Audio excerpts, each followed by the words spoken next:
আসসালামু আলাইকুম, অলি স্যারের অনলাইন কোচিং এ সবাইকে স্বাগতম। আজ আমরা ক্যাপিটাল স্ট্রাকচারের বেসিক শিখব। ক্যাপিটাল স্ট্রাকচার এমন একটা অধ্যায় যেটা আপনি বিবিএ, যদি বিবিএ আপনি করতে হয়, বিবিএ এর ফার্স্ট ইয়ার থেকে মাস্টার্স পর্যন্ত বিভিন্ন বইতে এই ক্যাপিটাল স্ট্রাকচারের বেসিক গুলো ব্যবহার হয়। যদি ফার্স্ট ইয়ার বা সেকেন্ড ইয়ারে যদি কেউ প্রিন্সিপালস অফ ফিনান্সে ক্যাপিটাল স্ট্রাকচার শিখে নিতে পারে, তাহলে ফাইনাল ইয়ারে দুই সাবজেক্টে আসে। ম্যানেজমেন্ট, আপনার ম্যানেজমেন্টের হলো investment management, financial management. Accounting এ accounting theory, investment, portfolio management. এছাড়া ফিনান্সিয়াল ম্যানেজমেন্ট থার্ড ইয়ারে আছে, মাস্টার্সেও আছে আপনার কর্পোরেট ট্যাক্স প্ল্যানিং বইতে। যে বইতেই এই চ্যাপ্টারটা থাকে সেই বইতেই 10 নম্বরের কোশ্চেন। হ্যাঁ, যে বইতেই থাকে, ধরেন আপনার আজকে একটা পরীক্ষা গেছে ফাইনাল ইয়ারের, এই অঙ্কটা আসছে, শীটের বাইরে আসে না আল্লাহর রহমতে, কখনোই আসে না, এটা আসছে। প্রবলেম 7 শর্ট সাজেশনে দিয়ে দিছিলাম, অঙ্কটা আসছে। যখনই পরীক্ষা হয় এই চ্যাপ্টার থেকে প্রশ্ন থাকে, যেমন আপনি বিগত সালের কোয়েশ্চেন দেখবেন এই চ্যাপ্টারের থেকে, শীট থেকে আল্লাহর মধ্যে নিয়মগুলো কমন আসছে। কেন আসতেছে? কারণটা হলো এই শীটটা এমন ভাবে বানানো হয়েছে যে সবগুলো নিয়ম টাচ করে। যেমন আমি জানি এই চ্যাপ্টারে কি কি নিয়ম আছে, যেমন একটা নিয়মের নাম হলো এনআই অ্যাপ্রোচ। তো এনআই অ্যাপ্রোচে আমি 3টা অঙ্ক দিয়ে দিছি, বইতে হয়তো বা 10টা অঙ্ক আছে, 3টা দিয়ে 10টা নিয়ম শেখা যাবে। আরেকটা হলো এনওয়াই অ্যাপ্রোচ, ওইটার হয়তো বা বইতে 5-7টা নিয়ম আছে, আমি একটা অঙ্ক দিয়ে ওই এনওয়াই অ্যাপ্রোচের 9টা নিয়ম শিখে ফেলছি। আরেকটা অ্যাপ্রোচের নাম হলো এমএম।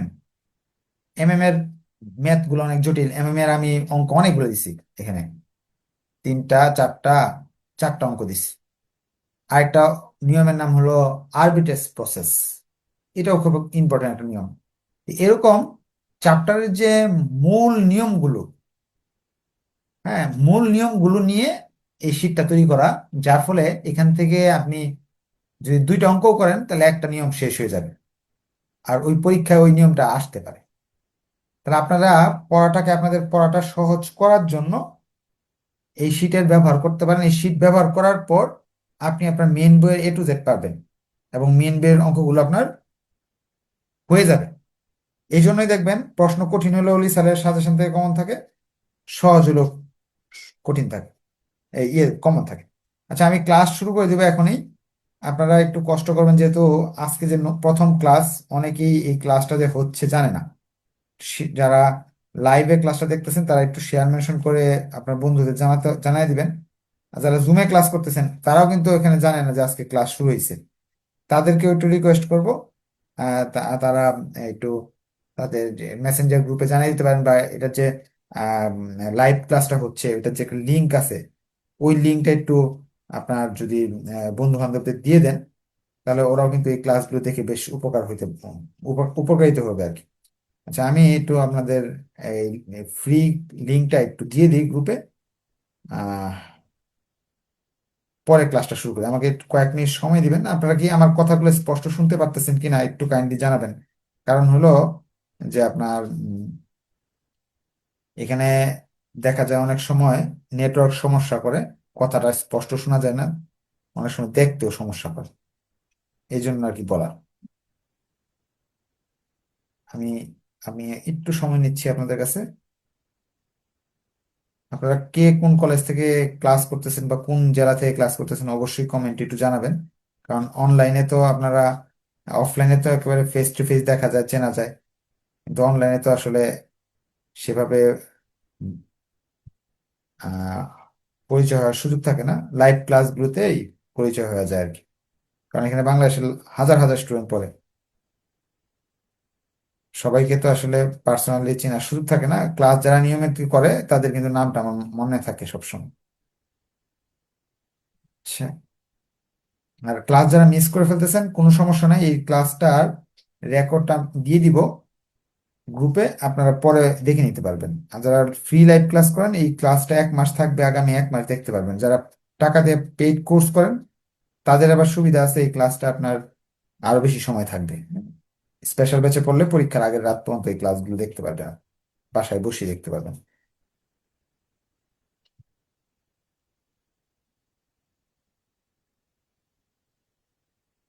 আচ্ছা, ক্লাস শুরু করে দিই।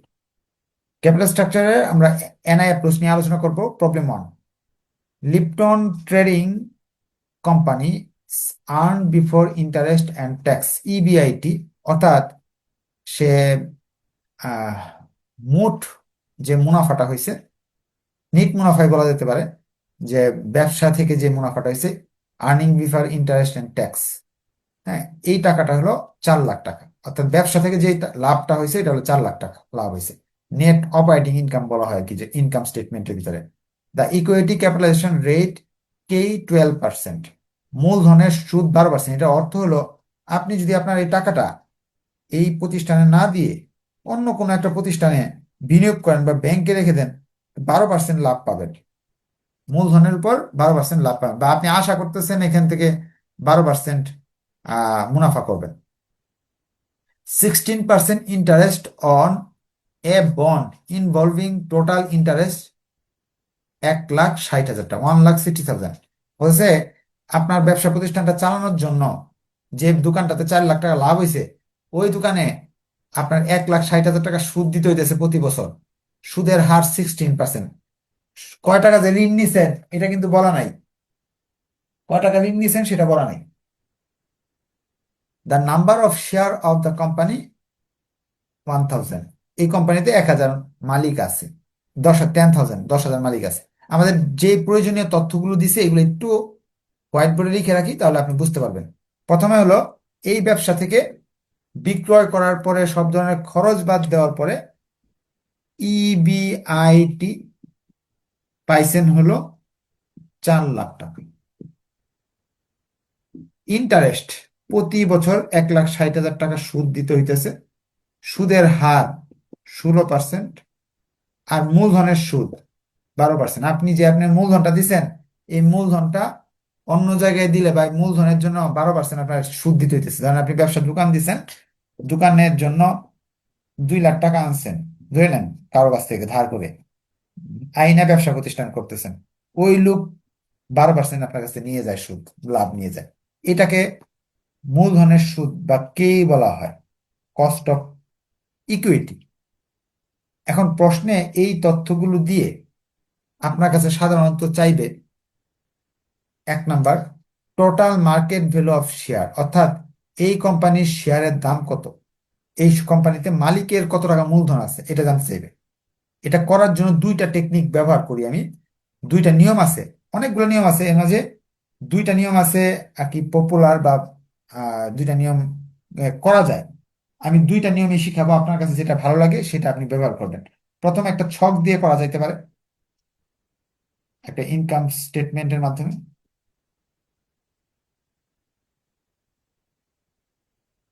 এই ইনকাম স্টেটমেন্টের মাধ্যমে করতে পারেন, বা স্টেটমেন্টের মাধ্যমে করতে পারেন। যে ফার্স্টে লিখবেন হলো EBIT, earning before interest and tax, 4 lakh টাকা।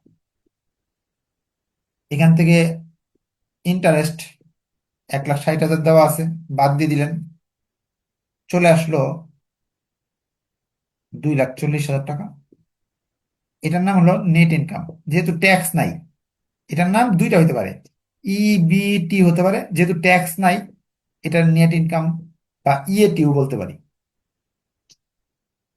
যেহেতু ট্যাক্স নাই এই জন্য নেট ইনকাম ধরে নিলাম, যে এটাই আমার লাভ। এই লাভটা আমি নিজে খেতে পারবো। 4 লাখ টাকা লাভ হয়েছে, ব্যাংকে সুদ দিয়ে দিছে 1,60,000, বাকি 2,40,000 টাকা আমি বাসায় নিয়ে বাজার করে খেতে পারবো। এই অবস্থায় আমি আছি। আপনারা যারা লাইভ ক্লাস করেন, নিয়মিত লাইভ ক্লাস পাবেন, একটা পরীক্ষা আগ পর্যন্ত লাইভ ক্লাসটা পাবেন।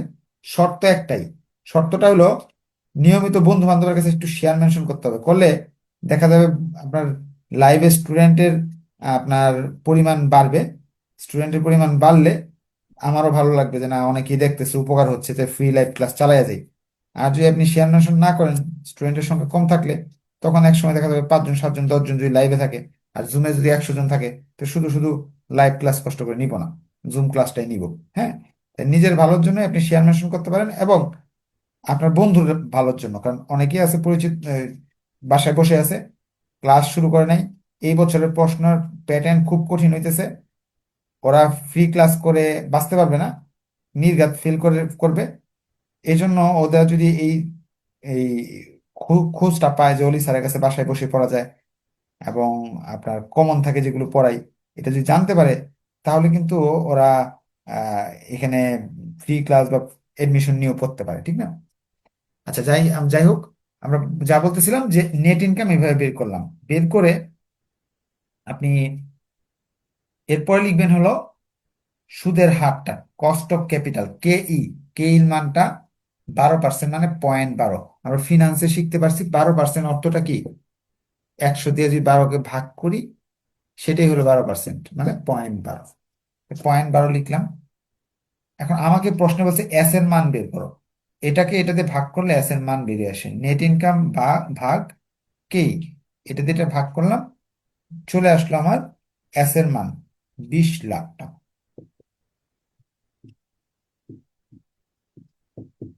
এস এর মান, এটা আমার 1 নম্বর রিকোয়ারমেন্টে তারা চাইছে যে এস এর মান বের করো। এস এর সম্পূর্ণটা লিখবেন, আমি তো সংক্ষেপে এস লিখছি, আপনি লিখবেন the market value of share.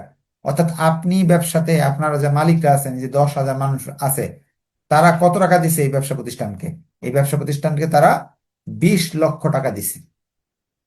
এটা হলো রুল ওয়ান, একটা পদ্ধতি এস এর মান বের করার। 2 নাম্বার পদ্ধতি, আপনি সূত্র মুখস্থ করবেন, যারা উইক স্টুডেন্ট সূত্র মুখস্থ করে ফেলবেন, যেটাই বলবে সূত্র চোখ বন্ধ করে সূত্র লিখবেন আর অঙ্ক হবে। যেমন সূত্র দেখাই, এখানে লিস্ট আছে সূত্রের, বইতে শত শত সূত্র আছে, এখানে লিস্ট আছে। এস এর মান বের করার সূত্র, EBIT minus I by K E. S এর মান বের করার সূত্র মুখস্থ করলাম, EBIT minus I by K E. ইবিআইটির মান হলো 4 লাখ, ইন্টারেস্টের মান 1,60,000, কে এর মান হলো 0.12, ক্যালকুলেশন করলাম 20 লাখ। যে পদ্ধতিতে সহজ লাগে, কোনটা সহজ লাগে সেটাই দিয়ে করেন। সূত্র মুখস্থ, এটা করলেও আপনি 2 নাম্বার পাবেন, এটা করলেও 2 নাম্বার পাবেন, আপনার যেটা ভালো লাগে এটা করেন। কোনটা আপনার করতে মন চায় আপনি একটু কমেন্টে জানান যে স্যার এই পদ্ধতিটা সহজ, এটা কঠিন, 1 নাম্বার পদ্ধতি সহজ, 2 নাম্বার পদ্ধতি সহজ, জানাবেন একটু। তা আমি নেক্সট ক্লাসে আপনার কাছে যেটা ভালো লাগে ওই নিয়মে করানোর চেষ্টা করবো। চলেন আমরা 2 নাম্বার রিকোয়ারমেন্টটা বের করার চেষ্টা করি। 1 নাম্বার বুঝে গেলে ওকে লেখেন, না বুঝতে পারলে কোয়েশ্চেন করার সুযোগ আছে। 2, 2 নাম্বার রিকোয়ারমেন্ট তারা বলতেছে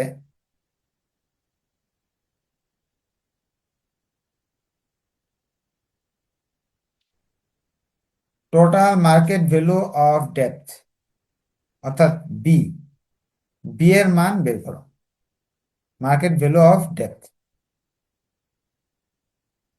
ঋণের পরিমাণ বের করতে বলছে। ঋণের পরিমাণ বের করার জন্য ইন্টারেস্টকে ইন্টারেস্টকে ইন্টারেস্টের রেট দ্বারা ভাগ করতে হয়, 16%, মানে 0.16। এটাকে এটাতে ভাগ করলেই ঋণের পরিমাণ বের করা সম্ভব। এখন বলবেন স্যার এটার বেসিক কি, বেসিকটা একটু বলেন তো। বেসিকটা এরকম, আপনি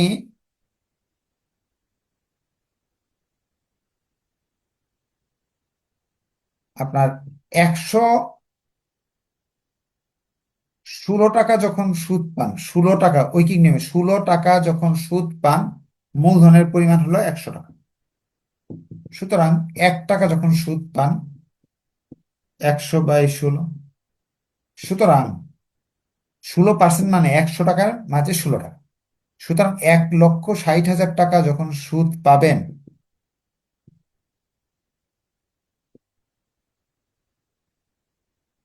তখন 10 লাখ টাকা আপনার মূলধন বা বিনিয়োগ। 16 টাকা সুদ পাওয়া যায় যখন বিনিয়োগ হলো 100 টাকা, 1 টাকা সুদ পাওয়া যায়, বিনিয়োগ হলো এত, 1,60,000 টাকা সুদ পাওয়া যায়, তাহলে বিনিয়োগ হলো 10 লাখ টাকা। অথবা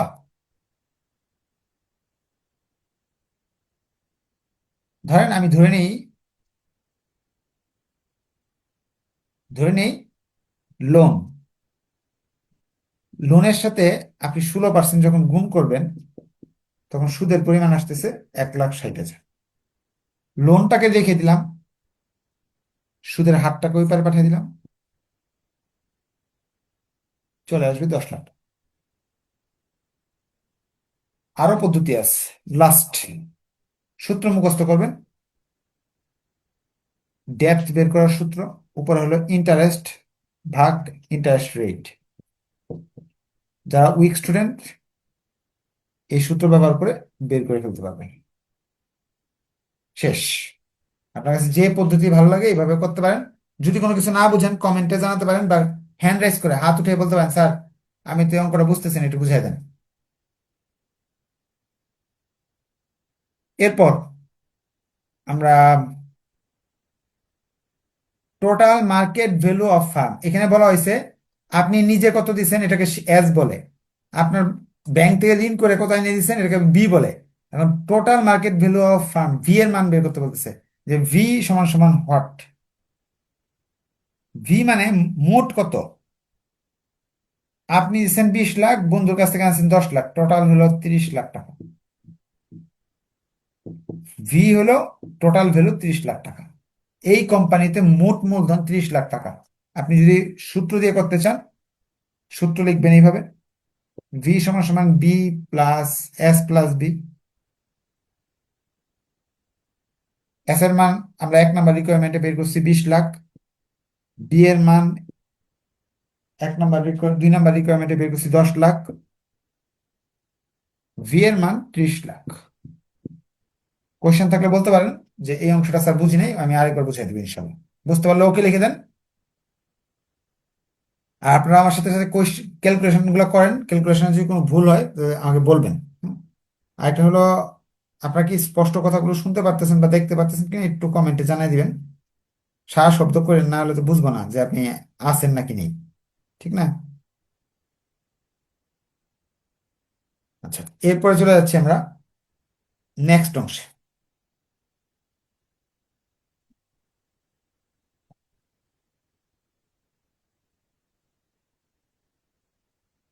ক্লাসে শব্দ কি শোনা যাচ্ছে কিনা একটু দেখে নিন, হ্যাঁ?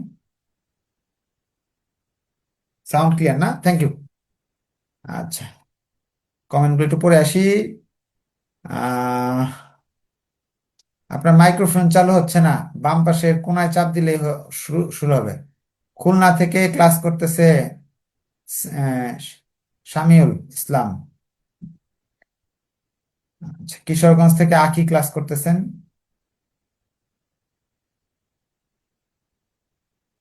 আচ্ছা, রিকোয়ার বিটা ডেপথ কি? ডেপথ অর্থ হলো ঋণ, ঋণকে বোঝানো হয়, ব্যাংক থেকে ঋণ নেওয়া, হ্যাঁ, এই ডেপথ বলা হয়। আচ্ছা, এরপরে চলে যাচ্ছি আমরা আনসার গুলা। আনসার গুলো বক্সের ভিতরে লিখতে পারেন অথবা শেষে দিয়েও লিখে দিতে পারেন। যদি আপনি বক্স করে অঙ্ক করেন, এখানে কিন্তু আনসার লেখা হচ্ছে 1 নম্বর রিকোয়ারমেন্টের উত্তর এটা, 2 নম্বর রিকোয়ারমেন্টের উত্তর এটা, 3 নম্বর এখানে রিকোয়ারমেন্টের উত্তর এটা। অথবা যদি আপনি মনে করেন যে আলাদাভাবে সবগুলো আনসার একসাথে দিয়ে দিবেন, বা যদি এইভাবে করেন তাহলে এখানে আনসার লিখে দিবেন, তাহলে হবে, হ্যাঁ। লাস্ট কোয়েশ্চেন, লাস্ট না আর কি, 4 নম্বর পরীক্ষা এই চারটায় আসে সাধারণত। Overall cost of capital rate, K O, অর্থাৎ ওভারঅল কস্ট অফ ক্যাপিটাল রেটটা কি আমি বুঝাই দিই। ধরেন আপনি একটা লাভ খাইতেছেন, এই প্রতিষ্ঠান থেকে আপনি নিতেছেন হলো 12%, ব্যাংকে দিতেছেন 16%। এইগুলো কিন্তু প্রতিষ্ঠানের জন্য খরচ। সে ব্যবসা করতেছে, 4 লাখ টাকা লাভ হইছে, এর মাঝে তার সুদ দিতে হইতেছে, মালিকের মূলধন দিতে সুদ, মালিকের লাভ দিতে হইতেছে, টোটাল তার কত টাকা খরচ যাচ্ছে সেটা বের করার জন্য যারা উইক স্টুডেন্ট, কে ওর সূত্র, সবার উপরেরটাকে সবার নিচেরটা দিয়ে ভাগ দিবেন, সবার উপরেরটাকে সবার নিচেরটা দিয়ে ভাগ করবেন। সবার উপরেরটা কত? 4 লাখ। সবার নিচেরটা কত? 30 লাখ। গুণ করবেন হলো 100 দিয়ে, হয়ে গেল আপনার কাজ। সূত্র যদি একটু লিখে নিতে চান তাহলে ইবিআইটি সবার উপরে আছে আর ভি নিচে আছে, 100 দিয়ে গুণ, হয়ে গেল আপনার উত্তর। উত্তর কত আসে আপনার করছেন কেউ? 13%, অর্থাৎ গড়ে সুদ দিতেছেন 16, নিজে নিচ্ছেন 12, গড়ে প্রতিষ্ঠানের জন্য 13.33% সুদ দিতে হচ্ছে। বক্স ছাড়া করলে সূত্র লিখবেন কেও সমান সমান, কেওর 8-10টা সূত্র আছে, যেটা মন চায় সেটাই লিখতে পারেন, উত্তর আপনার সেম টু সেম হবে, উত্তরের কোনো পরিবর্তন হবে না। বক্সের বাইরেও এভাবে করা যাবে।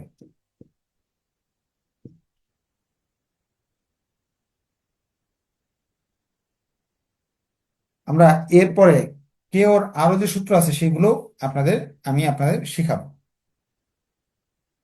কেও জিনিসটা হলো মূলধন এবং ঋণ দুইটা মিলে কত টাকা সুদ দিতে হচ্ছে, গড়ে কত টাকা সুদ দিতে হচ্ছে, এটাকে কেও বলা হয় WACC, weighted cost of capital.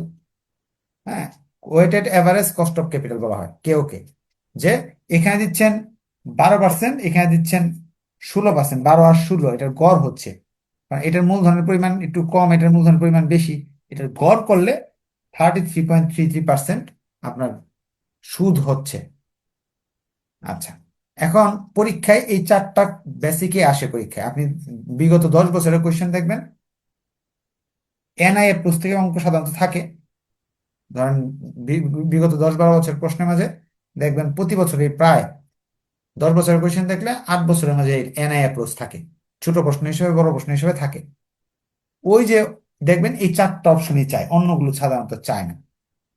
তারপরও আমার তো সব শিখাতে হবে, এই জন্য আমি আরো কিছু অপশন এখানে চাইতেছি, EFGH এইগুলো চাচ্ছি, কারণ আমি তো 3টা অঙ্ক দিয়ে NIFS শেষ করব, তাহলে আমার তো একটু বেশি পড়াতে হবে, ঠিক না? নাম্বারে বলছে market price per share, PO বের করো, PO বের করে দেখাও, মার্কেট প্রাইস পার শেয়ার বের করে দেখাও। একটা শেয়ারের দাম হলো, সরি, এই চাইছে একটা শেয়ারের দাম বের করো, মার্কেট প্রাইস পার শেয়ার মানে একটা শেয়ারের দাম বের করো। কয়টা শেয়ার আছে এখানে? 10,000 শেয়ার আছে। PO সূত্র যদি মুখস্থ করতে চান, PO সমান সমান উপরে হলো আপনার S, নিচে হলো PO, এটা সূত্র লাগবে না। আপনি আপনার ব্যবসা প্রতিষ্ঠানের মূলধনের পরিমাণ 20 লাখ, কয়জনে দিচ্ছেন? আমি যদি বলি 10 জন দিচ্ছেন, তো একজনের কয় টাকা দিতে হয়েছে? তা ভাবছেন 10 দিয়ে ভাগ দিয়ে দিই, একজনের 2 লাখ টাকা দিতে হয়েছে। আমি যদি বলি এখন 20 জন, মালিকের সংখ্যা 20 জন, তো 20 দিয়ে ভাগ করে এক একজন 1 লাখ টাকা করে বিনিয়োগ করছে। অর্থাৎ মোট মূলধনকে মালিকের সংখ্যা দিয়ে ভাগ করলেই বিনিয়োগের পরিমাণ পাওয়া যায়। তো এখানেও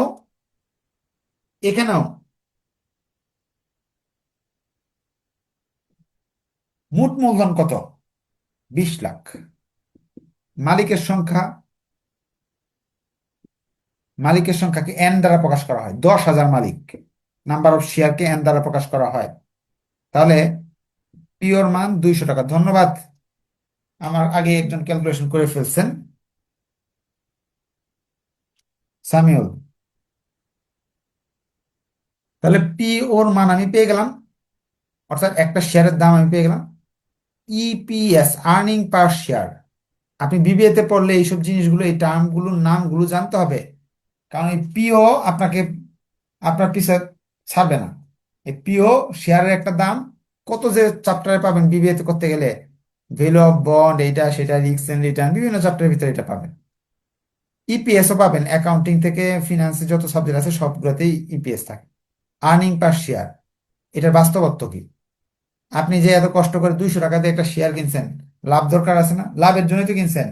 যে আপনার বলতেছে, এই যে আমি সহজে বুঝাই, 20 লাখ টাকা লাগবে, BBA শেষ করে 20 লাখ টাকাতে একটা দোকান দিয়ে যাচ্ছেন, মানে একা দেওয়া সম্ভব না, 10 জন বন্ধু মিলাই দিচ্ছেন, তাহলে একজনের ভাগে কত পড়লো? 2 লাখ টাকা। তো এটা হলো পিও, একজনের ভাগের টাকাটা। 2 লাখ টাকা তো আর ফাও কাজে কেউ দেয় না, 2 লাখ টাকার বিনিময়ে সে কিছু পেতে চায়, সেটা হলো EPS। তার লাভ কত? ধরেন আপনি আপনার 2 লাখ টাকা আপনার বাবার কাছে যায়, বললেন যে বাবা আমাকে 2 লাখ টাকা দেন, আমি ব্যবসা করব। তখন আপনাকে জানতে হবে ব্যবসা কত লাভ হবে, বল আগে। তো EPS-টা হলো একজনের ভাগে কত টাকা লাভ পড়লো। তাহলে একজনের ভাগে কত টাকা লাভ পড়লো এটা জানলে, সুদ দেওয়ার পরে এটা হলো আমাদের ব্যবসা প্রতিষ্ঠানের মোট লাভ, নিট লাভ। সুদ দেওয়ার পরে এটা আমাদের ভাগের লাভ। এখন আমরা কয়জন এই লাভটা খাবো? আমরা আছি কতজন? লাভ হয়েছে 2,40,000, আর আমরা আছি হলো 10,000 মানুষ। তার মানে একজনের ভাগে লাভের পরিমাণ পাবে 24 টাকা। 200 টাকা বিনিয়োগ করে 24 টাকা লাভ পাবেন। লাভ হয়েছে, এখনো পান নাই, লাভ হয়েছে 24 টাকা। ব্যবসা প্রতিষ্ঠানে 200 টাকা বিনিয়োগ করাতে 24 টাকা লাভ হয়েছে। এখন এই লাভের টাকা নিচে কি বলে দেখি, ডিভিডেন্ড পার শেয়ার। এই লাভের টাকা এই লাভের টাকা যে হইল, আপনি ডিভিডেন্ড মানে আপনি নিজে পাবেন কত, আপনি বাসায় নিয়ে যেতে পারবেন কত। এখন আপনাদের একটা উদাহরণ, আমি আসলে বেসিক আলোচনা বেশি করি, অঙ্ক নিয়ে আলোচনা একটু কম করি।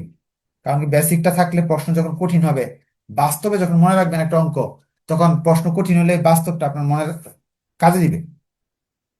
এখানে আপনার ধরেন এই যে দোকানটা দিচ্ছেন, ধরে নেন এটা একটা পানের দোকান দিছে এক লোক। কত টাকা ইনভেস্ট? 10,000 টাকা। পানের দোকান ভালো ব্যবসা হয়, প্রতি মাসে 5,000 টাকা লাভ হয়। আর ওই টাকা নিয়ে এসে বাসায় নিয়ে খায় ফেলায়। বা আপনার 1 লাখ টাকা বিনিয়োগ করে ব্যবসা শুরু করছে, 50,000 টাকা লাভ হয় প্রতি মাসে। এগুলা নিয়ে, বা ফুচকার দোকানই ধরে নেন, 50,000 টাকা লাভ হইতেছে মাসে, বা 30,000 40,000 লাভ হইতেছে, এটা নিয়ে কি করে সে খেয়ে ফেলে। তাহলে এই দোকানটার সাইজ এতটুকুই থাকবে সারা জীবন, আরো সাইজ ছোট হইতে পারে যদি তার এই বদভ্যাস থাকে। সে কখনোই গ্রুপ অফ ইন্ডাস্ট্রির মালিক হতে পারবে না, কারণ সে তো মিতব্যয়ী না, খরচ করে ফেলে। যদি এমন হইতো যে 50,000 টাকা লাভ হয়, সে 10,000 খাইলো, আর 40,000 টাকা ব্যবসা বিনিয়োগ করলো, তো এই দোকানটা আস্তে আস্তে সাইজে বড় হবে, প্রতিবারেই যখন বিনিয়োগ আসবে সাইজে বড় হতে থাকবে। এক সময় এটা একটা গ্রুপ অফ ইন্ডাস্ট্রি বা বড় কিছু হতে পারবে। যে যারা এরকম বড়, ধরেন ছোট একটা ব্যবসা থেকে কোটি কোটি টাকার মালিক হয়েছে, গ্রুপ অফ ইন্ডাস্ট্রি বাংলাদেশে, পৃথিবীতে অনেক দেশে আছে, তারা কিন্তু ওই যা ইনকাম হয়েছে সব টাকা খেয়ে ফেলে নেই, ওইটা আবার ইনভেস্ট করছে। তাহলে এই খেয়ে ফেলাটাকে বলা হয় ডিভিডেন্ড, আর রেখে দেওয়াকে বলা হয় রিটেন আর্নিং। এগুলো আমরা অন্য অন্য সাবজেক্টে ভালো করে এগুলো নিয়ে আলোচনা করব, শিখব। এই খেয়ে ফেলাটা বা ইউজ করাটা হলো ডিভিডেন্ড। প্রশ্নে বলছে সে কতটুকু ইউজ করতে পারবে। জি নাম্বারে বলছে সে কতটুকু নিতে পারবে, DPS, dividend per share. DPS আর ইপিএস সমান হবে যতক্ষণ না প্রশ্নে বলে দিবে যে না এতটুকু নেওয়া যাবে বাসায়। 24 টাকার মাঝে কতটুকু নেওয়া যাবে কতটুকু নেওয়া যাবে না, এটা প্রশ্নে বলা থাকে অনেক সময়। যদি বলা থাকে তাহলে সেটা আমি গুণ করবো, যে 10% নিতে পারবা তাহলে 10 দিয়ে গুণ করবো, 20% নিতে পারবা তো 20 দিয়ে গুণ করবো। যেহেতু কিছু বলা নাই, তাহলে আমরা ভাববো যে সবটাই নেওয়া যাবে, 24 টাকা আমরা নিয়ে বাসায় নিয়ে যেতে পারবো। প্রশ্নে অনেক সময় বলা থাকবে যে এতটুকু নেওয়া যাবে এতটুকু নেওয়া যাবে না। ডিপিএস আর ইপিএস সমান। লাস্টে বলছে percentage of financial leverage. Financial লিভারেজের পার্সেন্টেজ কতটুকু? এটার অর্থ হলো আপনার আপনার ঋণ যে নিছে, ঋণ কত পার্সেন্ট, আপনার ব্যবসা প্রতিষ্ঠানের ঋণের পার্সেন্টেজ কত। হ্যাঁ, পার্সেন্টেজ অফ লিভারেজ, ঋণের পরিমাণটা কত। ঋণের পরিমাণটা যদি আপনার জানতে হয়, উপরে থাকবে বি, নিচে থাকবে ভি ইন্টু 100। বি এর মান ছিল 10 লাখ, 2 নাম্বার রিকোয়ারমেন্টে পাইছি আমরা। 3 নাম্বার রিকোয়ারমেন্টে ভি এর পরিমাণ ছিল 30 লাখ। অর্থাৎ সম্পূর্ণ ব্যবসায় 33.33% হলো ঋণ নেওয়া আছে, আর বাকিটা হলো আপনার বিনিয়োগ দেওয়া আছে 66.666%। এই ছিল আমাদের ক্যাপিটাল স্ট্রাকচারের বেসিক একটা ক্লাস, যেখানে এনআই অ্যাপ্রোচের 100% শেখানো হয়ে গেছে। আগামী দিনে এই এনআই অ্যাপ্রোচের 2টা অঙ্ক আছে, এই 2টা করানোর চেষ্টা করব। তো এনআই অ্যাপ্রোচের যাই আসবে আপনি শিখে ফেলতে পারবেন। আপনার যদি আজকের ক্লাসটা ভালো লাগে, অবশ্যই 2টা কাজ করবেন, শেয়ার মেনশন করে বন্ধুদের জানাবেন, অথবা এই ক্লাসের লিঙ্কটা কপি করে আপনার কোনো ব্যক্তিগত যদি আপনাদের ব্যক্তিগত বন্ধুদের গ্রুপ থাকে বা পরিচিত কেউ আছে, তাকে লিঙ্কটা শেয়ার আর কি মেসেঞ্জারে হোয়াটসঅ্যাপে দিতে পারেন। যেহেতু অনেকে আবার নিজের প্রোফাইলে আর কি লেখাপড়ার জিনিস শেয়ার করতে লজ্জা পায়, গান বাজনা নাচ এগুলো শেয়ার করতে তাদের অনেক ভালো লাগে। তাদের জন্য বলতেছি যে ব্যক্তিগতভাবে দিবেন, তাহলে হয়তো বা তারও উপকার হতে পারে, আপনারও উপকার হতে পারে। তো নেক্সট ক্লাসে দেখা হবে। আপনাদের কারো যদি কোনো কোয়েশ্চেন থাকে সরাসরি হ্যান্ড রাইজ করেও এখন কোয়েশ্চেন করতে পারবেন, অথবা কমেন্টে বললেও আমি বুঝাই দিতে পারবো। ইপিএস শব্দের অর্থ আর্নিং পার শেয়ার, অর্থাৎ একজন ব্যক্তি এই প্রতিষ্ঠান থেকে কত টাকা লাভ পাবে এটা বের করার একটা সূত্র আছে, শর্টকাট টেকনিক, যে NI, net income by NI এখানে মান বের করা ছিল আমাদের ছকের ভিতরে। এন এর মান প্রশ্নে দেওয়া আছে, এই যে এটা হলো এন এর মান, এই যে এন এর মান হলো যে এটা। ঠিক আছে, তাহলে আজকে এই পর্যন্ত, যেহেতু কোয়েশ্চেন আপনাদের নাই, নেক্সট ক্লাসে দেখা হবে। ধন্যবাদ সবাইকে, আসসালামু আলাইকুম।